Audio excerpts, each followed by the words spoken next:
ഓരോ വരനും വധുവിനും മനോഹരമായും വ്യത്യസ്തമായും അണിഞ്ഞൊരുങ്ങുവാൻ Emmanuel silks അവതരിപ്പിക്കുന്നു വെഡ്ഡിംഗ് ഫെസ്റ്റ്. ഈ ഷോപ്പിംഗ് മഹോത്സവത്തിലേക്ക് ഏവർക്കും സ്വാഗതം.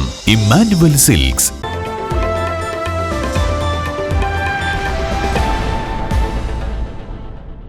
പട്ടാമ്പി ഉപജില്ലാ കലോത്സവത്തിൽ താരമായി അനങ്കക്കിളി. UP വിഭാഗത്തിൽ മത്സരിച്ച 3 വ്യക്തിഗത ഇനങ്ങളിലും ഇത്തവണയും അനങ്കക്കിളിക്ക് തന്നെയാണ് ഒന്നാം സ്ഥാനം.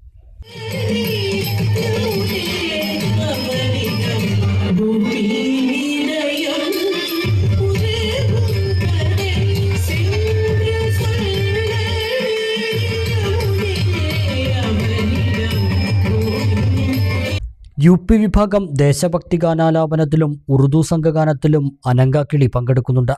കഴിഞ്ഞ വർഷത്തെ ഉജ്ജ്വല ബാല്യ പുരസ്കാര ജേതാവ് കൂടിയാണ് ഈ മിടുക്കി. കൊടുമുണ്ട നിരപ്പറമ്പിൽ ജിതേഷിൻ്റെയും ഷൈനിയുടെയും മകളായ അനങ്കക്കിളി ഇവരുടെ ശിക്ഷണത്തിൽ തന്നെയാണ് നൃത്തം അഭ്യസിക്കുന്നത്. ഇന്ത്യയിലെ ഒട്ടുമിക്ക വേദികളിലും ഈ മിടുക്കി ഭരതനാട്യം അവതരിപ്പിച്ചിട്ടുണ്ട്.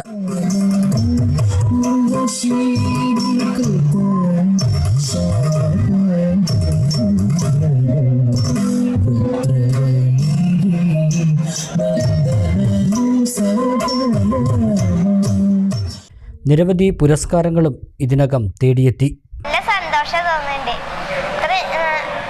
ഈ കുച്ചിപ്പുടിയൊക്കെ വെക്കുമ്പോൾ നല്ല തലവേദനയായിരുന്നു. അതുകൊണ്ട് അങ്ങനെ കളിക്കാൻ അങ്ങോട്ട് കയറിയപ്പോൾ ഇരുന്ന് കരയായിരുന്നു. നല്ല വേദന ഉണ്ടായിരുന്നു. അതുകൊണ്ട് കളിക്കുമ്പോൾ അങ്ങോട്ട് ഒക്കെ പോയി. അതുകൊണ്ട് നന്നായി കളിക്കാനും പറ്റി. കഴിഞ്ഞ കൊല്ലം 3 എണ്ണത്തിന് കിട്ടി, അതിൻ്റെ മുന്നത്തെ കൊല്ലം 3 എണ്ണത്തിനും കിട്ടി. 1 മണിക്കൂറോളം നീണ്ടു നിൽക്കുന്ന ഭരതനാട്യ കച്ചേരിയും അനങ്കക്കിളി നിരവധി വേദികളിൽ അവതരിപ്പിച്ച് ശ്രദ്ധ പിടിച്ചു പറ്റിയിട്ടുണ്ട്. ഓൾ ഇന്ത്യ ഡാൻസ് അസോസിയേഷനിൽ അംഗമാണ്. മധുരൈ മാർഗഴി ഫെസ്റ്റിൽ നാട്യ നക്ഷത്ര പുരസ്കാരം, തിരുവനന്തപുരം അനന്തപുരി ഫെസ്റ്റിൽ നാട്യ ബാലമണി പുരസ്കാരം, നടന കലാശ്രീ, ശാസ്ത്രീയ നൃത്തകലാ സമ്മാൻ പുരസ്കാരം, ബാലപ്രതിഭ പുരസ്കാരം തുടങ്ങിയ നിരവധി പുരസ്കാരങ്ങൾ നേടിയിട്ടുണ്ട്. 2021 2022 ഒളിമ്പ്യാഡിൽ സ്വർണ്ണ മെഡലുകളും കരസ്ഥമാക്കി. കോഴിക്കോട് നടന്ന ഓൾ ഇന്ത്യ ഡാൻസ് അസോസിയേഷൻ ഫെസ്റ്റിവലിൽ കലാപ്രതിഭാ പട്ടവും നേടി. ഭരതനാട്യത്തോടൊപ്പം സംഗീതത്തിലും ഈ മിടുക്കി മികവ് തെളിയിച്ചിട്ടുണ്ട്.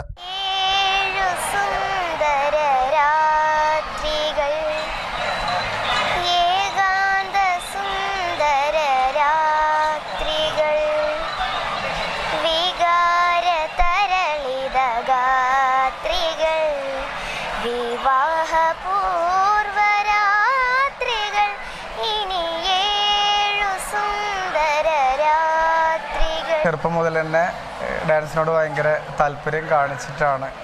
പിന്നെ ഞങ്ങൾക്ക് ഡാൻസ് സ്കൂളാണ്.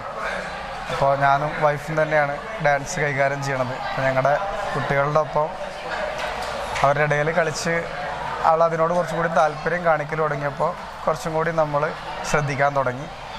കുറച്ചൊരു 6 വയസ്സിന് ശേഷമാണ് ദക്ഷിണ വാങ്ങി പഠിപ്പിക്കാൻ തുടങ്ങിയത്. അതിന് മുന്നേ അവൾ കളിക്കും.